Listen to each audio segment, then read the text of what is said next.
All right, so parenting an object to a rig. There we go. So first we have a character that is rigged. This is a character called Baker. He is from CG Cookie. I don't know if they've made him freely available. This is part of an animation training series they did a while back.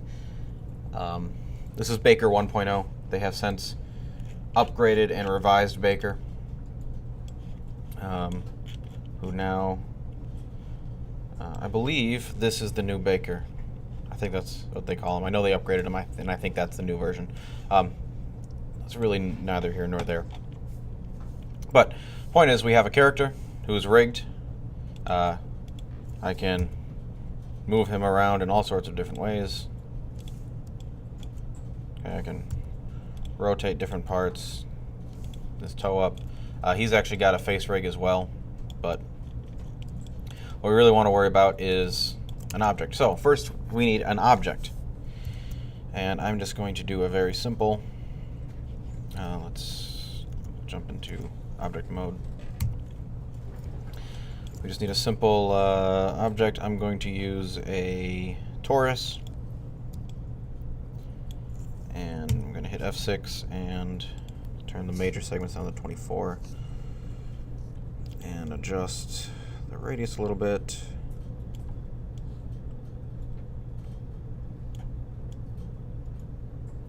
Okay, so here's the object. Let's say it's a donut that he's picking up. Okay, I'm just going to move it up here. So we want to parent it to his hand. The way that we need to do that is first we need to add an empty to parent it to. So I'm going to jump into pose mode and select the hand that I want to grab it. In this case, his right hand. I'm going to hit Shift A, or excuse me, first Shift S, cursor to selected. Okay, it's going to put the cursor right at the base of the hand.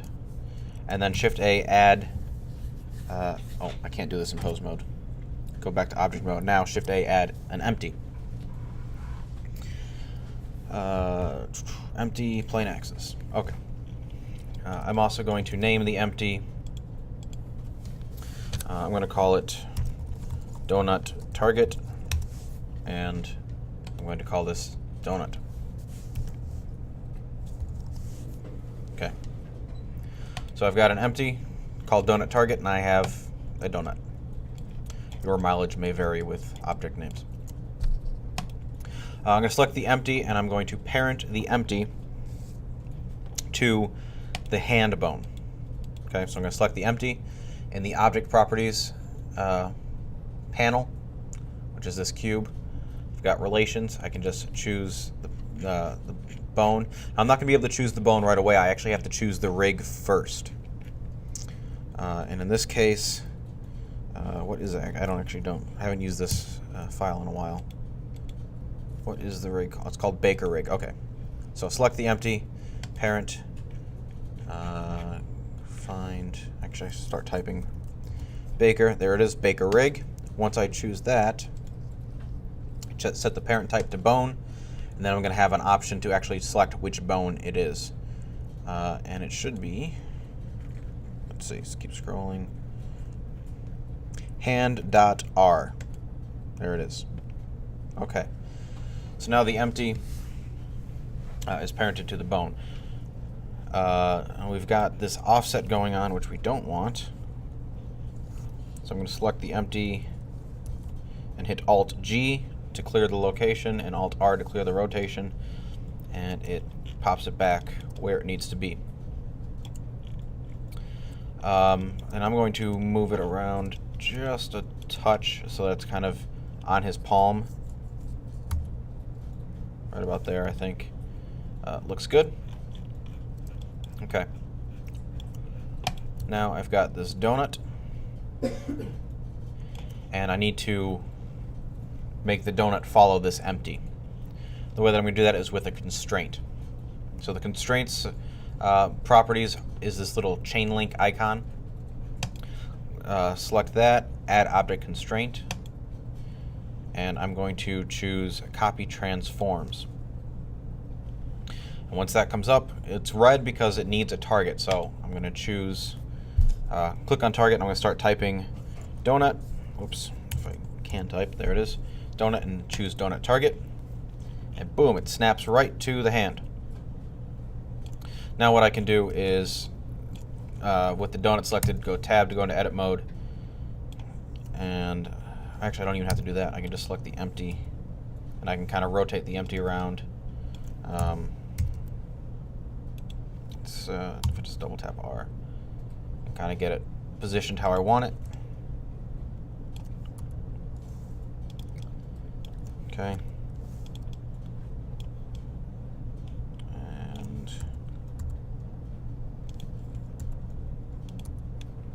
I'll say maybe that's what I want. Okay. Now, that positioned, I'm going to set a location rotation keyframe for the empty. Now, as I move my hand, the donut and the empty follow it. So if I want him to bring it up to his hand, to his face, first I'm going to set a location rotation keyframe for the hand. Then I'm going to move the hand around so it's actually at his face. And I actually need to do one quick thing. I need to turn off X-ray because it's driving me nuts. Okay. Oh, I also need to turn off axes because those are also cluttering this up. Okay. So I'll rotate this around a little bit. And on this particular rig, if I select these end bones and deselect that, if it'll let me. It doesn't want me to deselect it.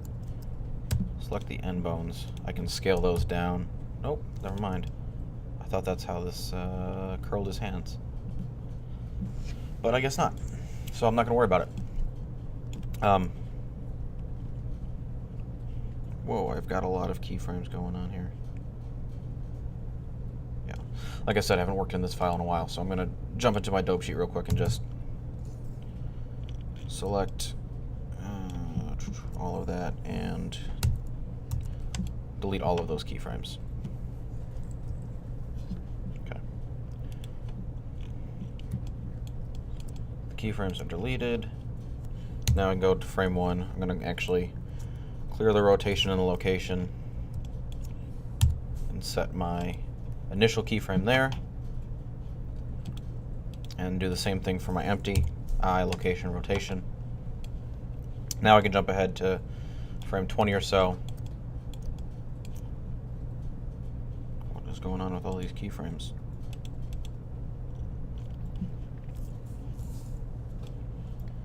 Hold on a second. Let me get rid of all of these. We don't need them.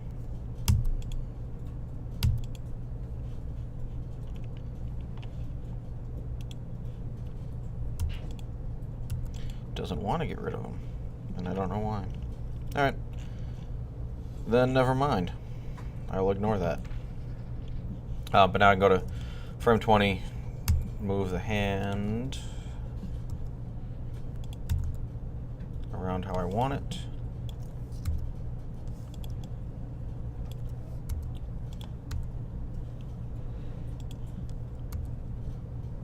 Okay. Set my location rotation keyframe. And now he brings the donut to his mouth. So that's how it's parented to it. Now, what you should be able to do, and Joel's mileage is very much varying on this, is at this point, now if you want his hand to move away and no longer be connected to the donut, if I select the donut empty and go back to the constraints, I'm sorry, not the donut empty, the donut. Select the donut and go back to the constraints. I have this influence slider here. And as I turn it down to 0, that donut goes back to its original position. And this is an animatable property. So we've got the influence at 1. I'm going to hit hover over it and hit I, and now it turns yellow, telling me that there's a keyframe for that property on that frame. If I go to a different frame, it turns green. But let's say at this point, now I want his hand to move away and the donut to stay at his mouth, like he's just holding on to it with his teeth. I'm going to go to the next frame over, and I'm going to set the influence to 0, and I'm going to hit I.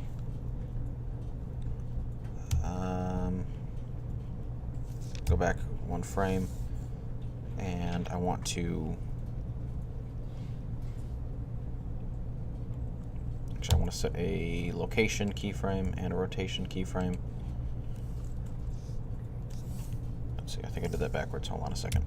So at some point I'll come back to detaching a parented object from a rig. It's been giving me some issues, so I'll do some research off on my own and figure that out, and then come back and explain that when I can. But something else came to mind, and that is previewing an animation. So if I open up this little walk cycle again, as I'm going through and animating, sometimes I just want to see a small section of what I've done over and over again. And so I can set a preview range in my dope sheet or in my graph editor. And to do that, you just hit P and then click and drag, and then you've got a highlighted section and a dark section. So now if I hit Alt A or click play on the timeline, it will only play that preview section. Okay, so if you're only working on one small movement, this is a wonderful tool. You don't have to keep changing your start and end frames. To get rid of it, you just hit Alt P and it'll go away. So, useful thing, keep that in mind as you're working. Okay, so I've got this little walk cycle that I'm pretty happy with. Now I want to animate the camera. And the way that I'm going to do that is first I'm going to add a camera, which there isn't one currently in this scene. So hit Shift-C to make sure my cursor is centered, and then Shift-A, add, oops, that's right, you can't do it in pose mode. Go back to object mode, Shift-A, add camera. And then what I'm going to do is it's not quite pointed the way that I want it, so I'm going to hit Alt-R to clear the rotation. And then I'm just going to hit RX90. Okay, and then from side view, it's going to move it out to about here. So it's just kind of a general starting position. If I hit 0 on my number pad, this is the view that I get. Now, I also don't want to be working in this aspect ratio. I'm going to stick to a film aspect ratio because that is what I'm used to and that's what I like, and it's widescreen. And I said so. So I'm going to set my resolution to 1920 by 1080. There's my 16 by 9 aspect ratio. And I'll keep it at 50% for now. That's fine. That doesn't really matter. I'm also going to, as I did before, set up a very basic camera rig. Okay, so I've got my camera already. With my cursor still centered, I'm going to hit Shift-A, add in an empty plane axis. So I got my plane axis. I'm going to rename it to camera underscore target. And then I'm going to select my camera and then add a track to constraint and set that to camera target. And then I want to -Z and up is Y. Okay, now you can see my camera is pointing at my empty. As I move the empty around, the camera follows. As I move the camera around, it stays pointing at the empty. Good. Now I want to add one more control point to this, and that is kind of a move controller for the empty. So I'm just going to, or not for the empty, for the whole rig. So I'm going to hit Shift-A, add in, I'm going to do another, well, yeah, I'll do another another empty plain axes. I will call this one camera underscore move, and I'm going to select the first one, my target, and I'm going to go to my empty properties. I'm going to change the size down to like 0.2. I'll go 0.5 maybe. Okay, just so there's some variation. You could give it a custom bone shape or give it a different empty shape, but this is just what I'm going to work with for now.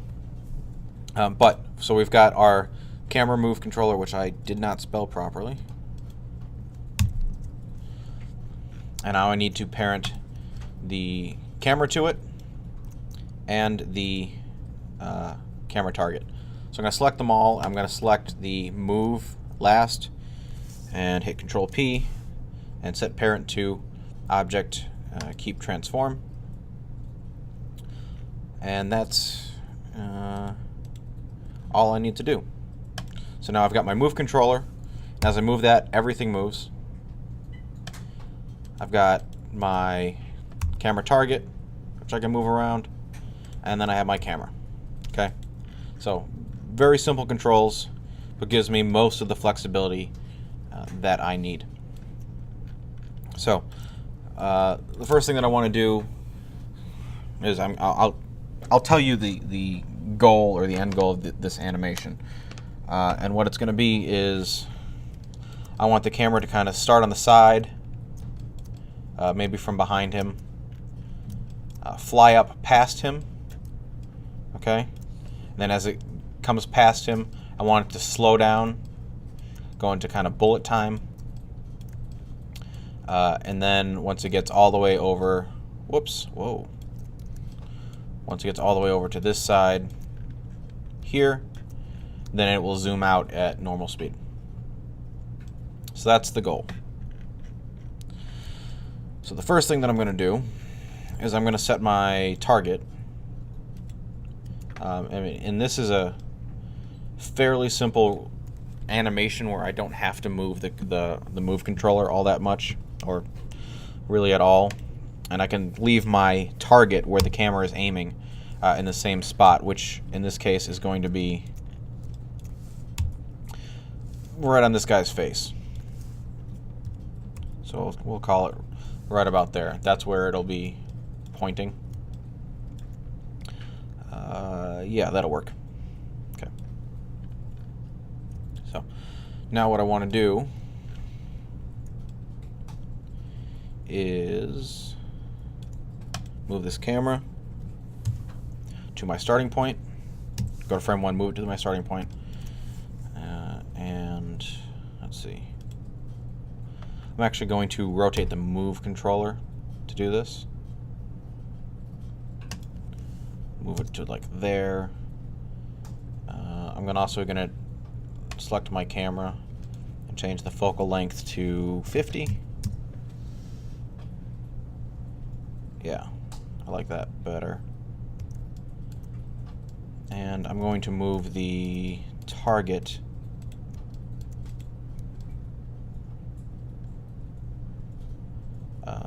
let's see. Oh, I see. Yeah, I'll move the target back to the front. Or actually, I'll keep it centered. I'm going to clear the location. Just keep it centered, but I'll raise it up to the center of his head. Okay. And I'm going to move it over just for composition purposes. We'll say right about there. Okay. So here's my starting frame. So I'm going to select everything that I just edited. So all 3 parts of the camera rig, and hit I and do a location and rotation keyframe. Okay, and now I'm going to figure out how long in the future I want the camera to come around before it starts slowing down, and I'll say, I don't know, a little under half a second. We'll go with that.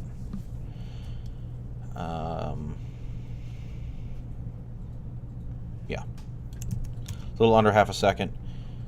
So now I will select the move controller and rotate it to about here.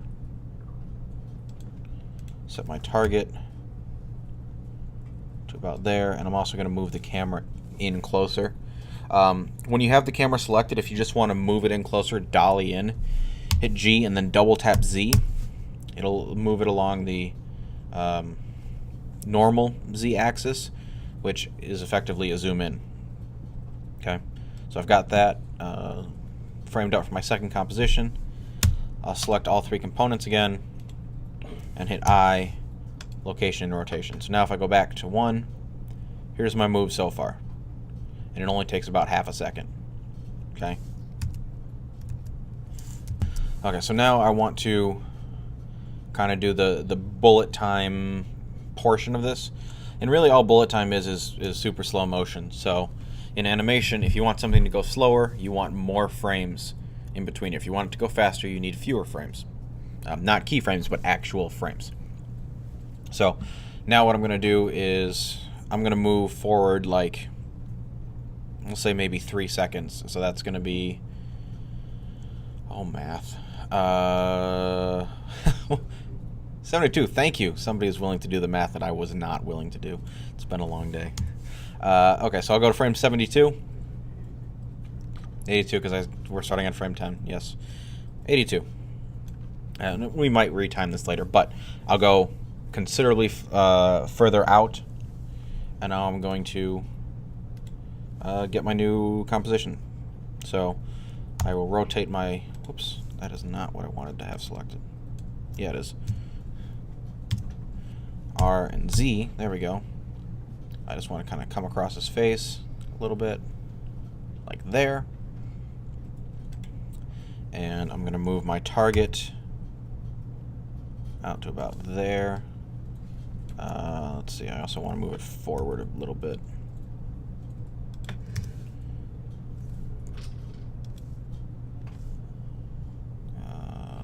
Yeah, I think that'll work.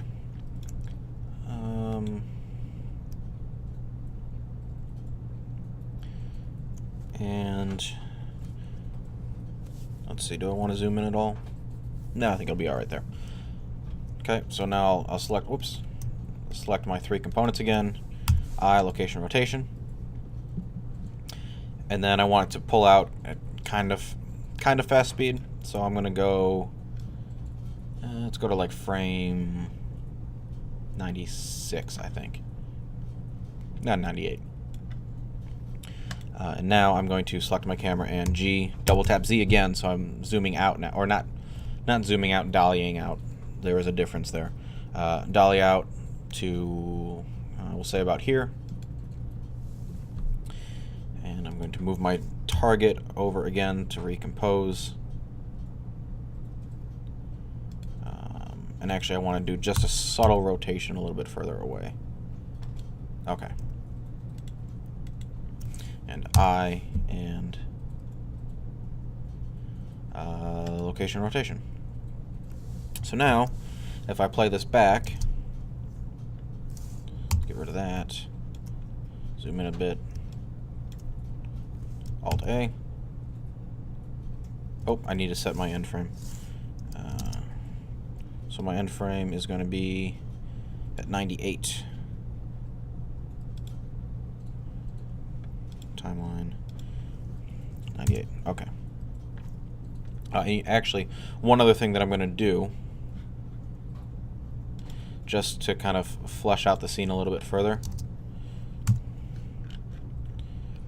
is I'm going to just add some boxes in the background, just so you can get a little bit of a sense of space as things are moving around. So I'm just going to put a bunch of crap in the way so you can see that things are in fact moving. And then I will also Shift C, add a ground plane, and just let's actually scale it up, double it again. Okay. Cool. So now, let's see what happens. Alt A,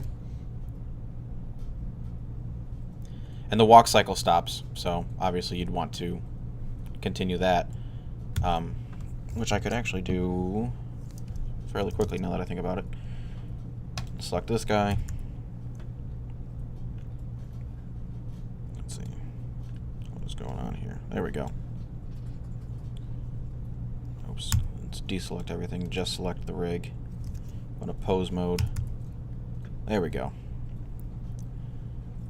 So if I want to extend this walk cycle out, I'm going to side view. Zoom in. See that this first frame should be the same as my last frame, and it is. So this is the full cycle. So if I select, I need to see all of my frames, all my keyframes. If I select all of these, I can hit Shift D to duplicate and move them out about there. And then I will do that one more time, move them out about there. And it looks like I need to do that once more because my animation goes to frame 98. So just to make sure I'm covered. So now he should keep going. Go down there, go back to my camera view, and maximize and Shift A, or Alt A, excuse me. Now, the thing to note here is that his walk doesn't slow down. Okay, so if you want his walk to slow down as well, we'll go once again back into the dope sheet. And what you'll want to do, let's see, where does the camera start slowing down first? So the camera starts slowing down at frame 10 to 82. I'm going to write that down so I don't forget, because I will. Okay. So then what we can do is select our rig, double tap A to select the entire rig.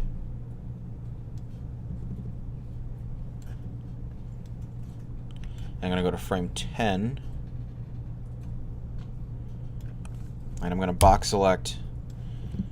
I'm actually only going to box select like maybe these keyframes right here. Not the whole thing, not from 10 to 82, because once I get to frame 82, I want it to go back to full speed. So I'm going to guess and select those frames, and just like when you're modeling, you can hit period to scale around the cursor. So in the dope sheet, I can hit period to scale around the playhead. And I just realized that there's going to be a slight issue. So before I do that, I'm going to select all of these and move them out of the way. Because if I don't do that, and if I just scale from here, you see how we get this really ugly overlap? We obviously don't want that, because that would be a pain in the butt to, again, then clean up. So first, I will select these, and I'm just going to move them. I'm going to move them 100 away, just because it's easy to remember. And then now I'll select these keyframes, and again with my playhead at 10, which is the start of where things slow down. I'm going to scale, and I'm going to scale until about maybe here. That looks good. Okay. And now, let's see, I'm going to put my playhead at 82, and I'm going to grab everything that I just moved over, and hit G and move it to 82, maybe just after. Okay.